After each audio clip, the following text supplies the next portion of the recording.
Good evening friends, स्वागत है आपका हमारे इस प्रोग्राम सवाल तुम्हारा में। आज हम बात करने वाले हैं कमेंट्स बॉक्स में जो आपके सवाल आए उसके बारे में। Good evening ma'am. Good evening. हाँ, आज हम शुरुआत करते हैं कमेंट्स बॉक्स में जो सवाल है उसके बारे में। तो पहला सवाल है कि मेरी उम्र 36 साल की और मेरी बीवी की उम्र 21 साल की है और हमारी शादी को 3 साल हो गए हैं, तो हमें आगे बच्चा प्लानिंग के लिए क्या करना चाहिए? आपकी शादी को 3 साल हो चुका है। जैसे आपने बताया कि आपकी वाइफ की उम्र है 25 ईयर्स, 21 ईयर्स है और हस्बैंड की एज है 36।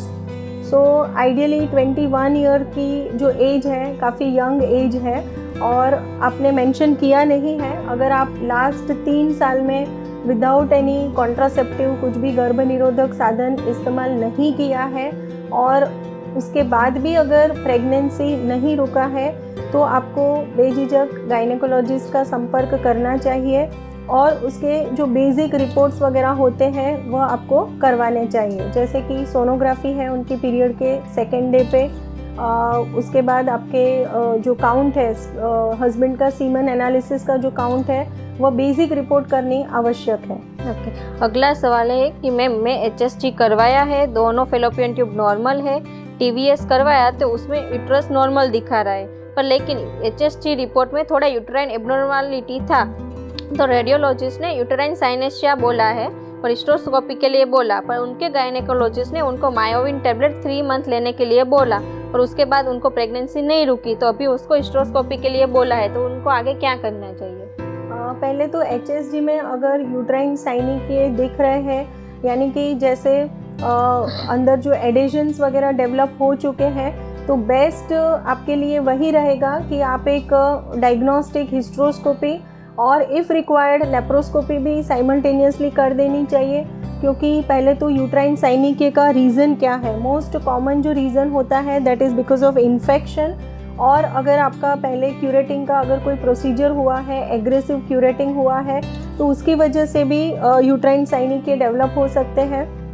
काफ़ी बार हम देखते हैं कि ट्यूबरकुलोसिस का जो इन्फेक्शन होता है उसकी वजह से भी साइनिक डेवलप हो सकते हैं। सो अगर आपका साथ में ही लेप्रोस्कोपी भी होता है, अगर एब्डोमेन में या तो फेलोपियन ट्यूब्स के ऊपर, ओवरीज के ऊपर अगर ट्यूबरकल्स वगैरह है, तो आई थिंक डायग्नोसिस अच्छे से हो सकता है और साइमल्टेनियसली जो ट्रीटमेंट अगर पॉसिबल है तो जो एडिजियोलाइसिस जो किया जाता है वो प्रोसीजर भी कर सकते हैं। अगर इन्फेक्शन है तो इन्फेक्शन की ट्रीटमेंट आवश्यक होती है, जैसे अगर ट्यूबरकुलोसिस सस्पेक्ट करते हैं तो बायोप्सी लेकर उसको TB PCR के लिए भेजा जाता है। अगर वह पॉजिटिव आता है तो आपका एक बार ट्यूबरकुलोसिस के जो ड्रग्स है, एंटी ट्यूबरकुलोसिस ड्रग्स अगर शुरू करते हैं तो ऑटोमेटिकली जो साइनिक है वो भी डिसअपियर हो जाएंगे, आपके पीरियड्स वगैरह भी रेगुलर हो सकते हैं। सो बेस्ट आपके लिए वही रहेगा कि आप diagnostic hysteroscopy and laparoscopy procedure करवाएं। ओके। अगला सवाल है कि मैम मुझे TB गोल्ड प्लस के रिजल्ट पॉजिटिव आया था, HSG करवाया है, वो नॉर्मल है, दोनों फेलोपियन ट्यूब ओपन है और मुझे मेडिसिन लेते हुए 1 मंथ हो चुका है और मेरे पीरियड्स 40 डेज पे आते हैं, तो क्या मैं नेचुरली कंसीव कर सकती हूँ? आपके पीरियड्स 40 डेज पे आते हैं, पहले तो आपका बेसलाइन फॉलिकुलर स्टडी होना चाहिए कि आपका ओव्यूलेशन का समय कैसा है। ऑन एन एवरेज अगर 28 to 30 डेज का साइकिल होता है तो 14 to 16 डे पे ओव्यूलेशन होता है। अगर आपके साइकिल्स 40 डेज के हैं तो ऑन एन एवरेज आपका जो ओव्यूलेशन का जो समय है वो वहाँ से हम 14 दिन माइनस करते हैं, तो on an average 25th 26th day पे आपका ओव्यूलेशन का समय आ सकता है। सो पहले तो आपके एग्स मैच्योर होते हैं या नहीं होते हैं, उसके लिए आपका फॉलिकुलर स्टडी होना बहुत ही ज़रूरी है। TB गोल्ड का आपका जो रिपोर्ट आपने बताया कि पॉजिटिव है, जनरली हम जो बिलीव करते हैं कि TB PCR का जो रिपोर्ट है उसको हम ज़्यादा मायने रखते हैं, क्योंकि एक्टिव ट्यूबरकुलोसिस है या पैसिव लाइक डॉर्मेंट है। अगर एक्टिव ट्यूबरकुलोसिस है तो उसको ट्रीटमेंट की ज़रूरत होती है और जो course of anti tubercular drugs होता है on an average it is 6 months, 6 महीने का जो समय होता है उसमें फर्स्ट रहता है AKT4 जो 2 महीने तक रहता है। सो अगर आपकी AKT4 की ट्रीटमेंट चल रही है, क्योंकि आपने क्वेश्चन में बोला है कि आपका 1 महीने से ही मेडिसिन चल रहे हैं, सो AKT4 जो है वो 2 महीने तक रहती है और AKT4 में जो दवाइयाँ होती हैं, जो ड्रग्स होती है वो टेरेटोजेनिक होती है। सो यह जो समय है इसके दौरान आपको कंसीव नहीं करना है।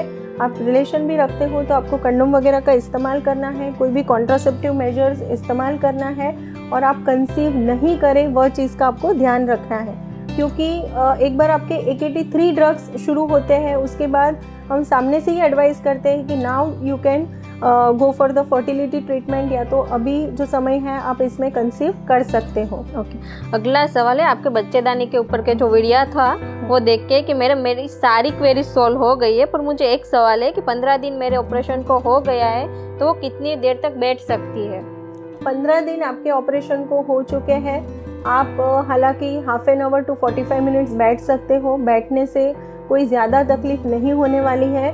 खाली ध्यान आपको रखना है कि आप सोफ़े पे बैठे, कुर्सी पे बैठे, पीछे आपका जो बैक है उसको रेस्ट मिलना ज़रूरी है। तो पीछे आप गादी वगैरह, कुशन वगैरह का इस्तेमाल कर सकते हो। Half an hour to 1 hour अगर आप बैठते हो तो इससे कोई तकलीफ़ नहीं होने वाली है। ओके, अगला सवाल है कि मुझे हेवी ब्लीडिंग का प्रॉब्लम है, यूट्रस में फाइब्रोड ऐसा दिखाया है और मुझे हाई शुगर का भी प्रॉब्लम है, तो मुझे आगे क्या करना चाहिए? एज या ऐसा कुछ मेंशन नहीं है। पहले तो एज मेंशन करना बहुत ही ज़रूरी है। आपको फाइब्रॉइड्स की तकलीफ़ है, हैवी ब्लीडिंग हो रही है और साथ में डायबिटीज़ भी है। सो जनरली हम जो देखते हैं कि डायबिटिक पेशेंट होते हैं उनमें PID का रिस्क ज़्यादा होता है, यानी कि पेल्विक इन्फ्लेमेटरी डिजीज़ का रिस्क ज़्यादा होता है। सो वो भी एक रीज़न हो सकता है आपका हैवी फ्लो के लिए। तो आपका शुगर पहले तो कंट्रोल में है या नहीं वो जानना ज़रूरी है। दूसरा है, अगर कोई इन्फेक्शन है तो इन्फेक्शन की ट्रीटमेंट फर्स्ट प्रायोरिटी रहती है। और तीसरा है कि अगर आपका इन्फेक्शन भी क्लियर हो गया है, डायबिटीज़ भी कंट्रोल में है और उसके बाद भी अगर आपका ब्लीडिंग कंट्रोल में नहीं हो रहा है, सो पॉसिबिलिटी है कि फाइब्रॉइड्स की वजह से ही हैवी फ्लो हो रहा है। तो फाइब्रॉइड्स का साइज़ कैसा है, आई थिंक बेटर कि आप ऑनलाइन वीडियो कंसल्टेशन का अपॉइंटमेंट ले सकते हो। आपके जितने भी रिपोर्ट्स हुए हैं वह सब आप शेयर कर सकते हो और वह हिसाब से हम फर्दर आपको गाइड कर सकते हैं। ओके, अगला सवाल है कि मेरा एम्ब्रियो ट्रांसफ़र 2 अक्टूबर को हुआ है और 2 बार स्पॉटिंग हो चुकी है और मुझे पीरियड्स के टाइम पे जैसे पेन होता है वैसे हो रहा है, तो क्या करना चाहिए? एम्ब्रियो ट्रांसफ़र 2 अक्टूबर को 2 अक्टूबर को हुआ है और 15 दिन के बाद उनको स्पॉटिंग की समस्या आई है। सो पहले तो आपको अभी टेंशन लेने की ज़रूरत नहीं है। आपका एक बार बीटा HCG का रिपोर्ट हो जाएगा, उसी में अपने को 100% पता चलेगा कि आपने कंसीव किया है या नहीं किया है।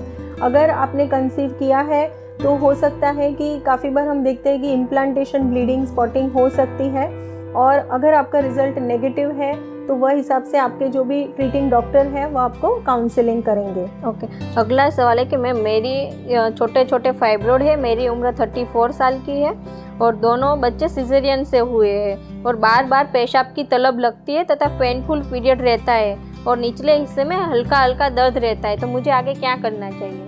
पहले तो आपके 2 सिजेरियन हुए हैं और मल्टीपल फाइब्रॉइड्स है, तो काफ़ी बार हम देखते हैं कि जिनके प्रीवियस सर्जरीज हुए हैं और आपकी अगर तासीर, आपके शरीर की तासीर है तो आपको वहाँ पे एडेशंस डेवलप हो जाते हैं, झाले बन जाते हैं, तो उसकी वजह से भी आपको पेन महसूस हो सकता है। मल्टीपल फाइब्रॉइड्स की वजह से भी पीरियड्स के दौरान या तो पीरियड्स शुरू होने के पहले आपको पेड़ों के भाग में दर्द हो सकता है और आपने जैसे बताया कि बार बार पेशाब करने जैसी फीलिंग आती है, तो इसके लिए आपको यूरिन में अगर इन्फेक्शन है तो भी यह समस्या हो सकती है। तो आप अपने यूरिन टेस्ट करवा सकते हो, अगर उसमें इन्फेक्शन वगैरह आता है तो उसकी ट्रीटमेंट आप करेंगे तो आपकी यह जो समस्या है वो सॉल्व हो जाएगी। ओके, हमारा जो वजाइनिस्मस पर वीडियो था उसमें सवाल है कि वो आपने बोटॉक्स थेरेपी के बारे में समझाया, तो उसमें हम क्या करते हैं? बोटॉक्स थेरेपी जो रहती है उसमें बोटॉक्स करके इंजेक्शन होता है। जैसे आपने देखा होगा कि स्किन में भी जैसे रिंकल्स वगैरह आ जाते हैं तो स्किन टाइटनिंग सर्जरी जो होती है, वैसे ही यह जो बोटॉक्स यूज़ होता है वह रिलैक्सेशन के लिए यूज़ होता है। सो इसकी वजह से जो मसल टाइटनिंग जो है वह रिलैक्स हो जाते हैं और उसकी वजह से पेशेंट का जो पेशेंट के लिए जो पेनफुल इंटरकोर्स होता है वह एक रिलैक्स हो जाते हैं मसल्स, तो उसकी वजह से पेन कम महसूस होता है। अगला सवाल है कि मैम मेरी एज 35 ईयर है और बच्चेदानी का ऑपरेशन हो गया है, नीचे का हिस्सा नहीं निकाला है और हर महीने पीरियड आता है 2 से 3 दिन, तो आगे उनको क्या करना चाहिए? जैसे आपका यूट्रस रिमूवल का सर्जरी हो चुका है और नीचे का पोर्शन नहीं निकाला है। तो जब तक मैं समझती हूँ कि सब टोटल हिस्टेरेक्टमी जिसे हम कहते हैं, जिसमें यूट्रस रिमूव किया जाता है और बच्चेदानी का जो निचला हिस्सा होता है जिसे हम सर्विक्स कहते हैं वह नहीं रिमूव किया गया है। सो नॉर्मली ऐसे जो पेशेंट है जिसमें सर्विक्स अंदर रहता है, ऐसे पेशेंट को अगर इन केस ब्लीडिंग होती है आफ्टर इंटरकोर्स, तो हो सकता है कि वहाँ पे इरोजन है, वहाँ पे छाले पड़ गए हैं, कोई इन्फेक्शन है, तो उसकी वजह से ब्लीडिंग हो सकती है। क्योंकि नॉर्मल मेंस्ट्रुअल ब्लीडिंग जो होती है वह तो बच्चादानी जो है यूट्रस के अंदर जब भी आपका लेयर बनता है और वही जो लेयर है वह एवरी मंथ शेड ऑफ होता है।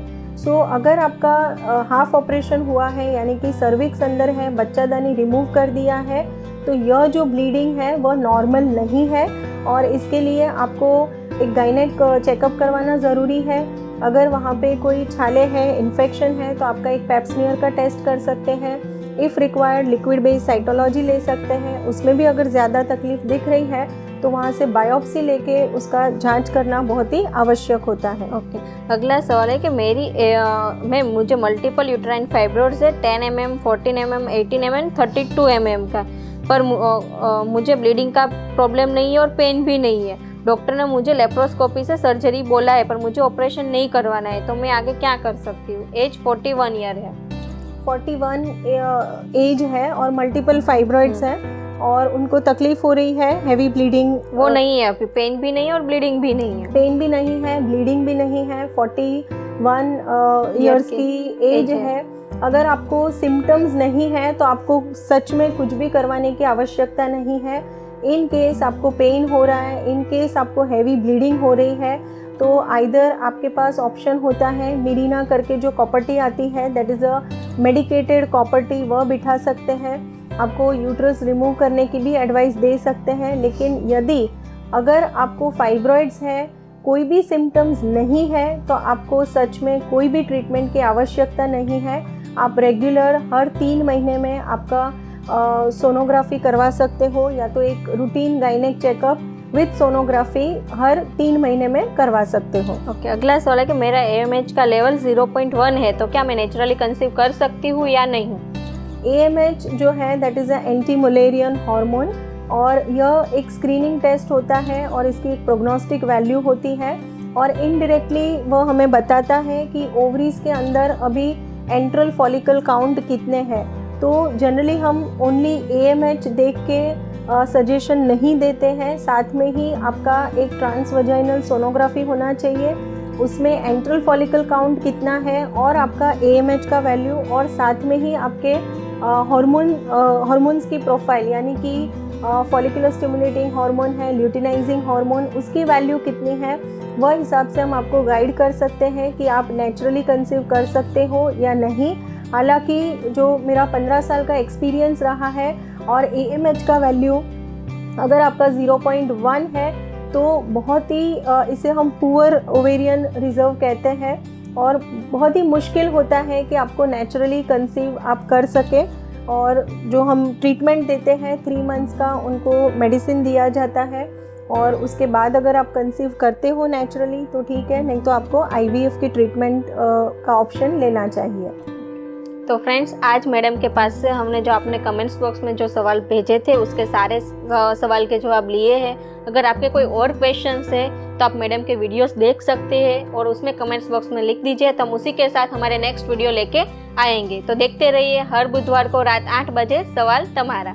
Thank you.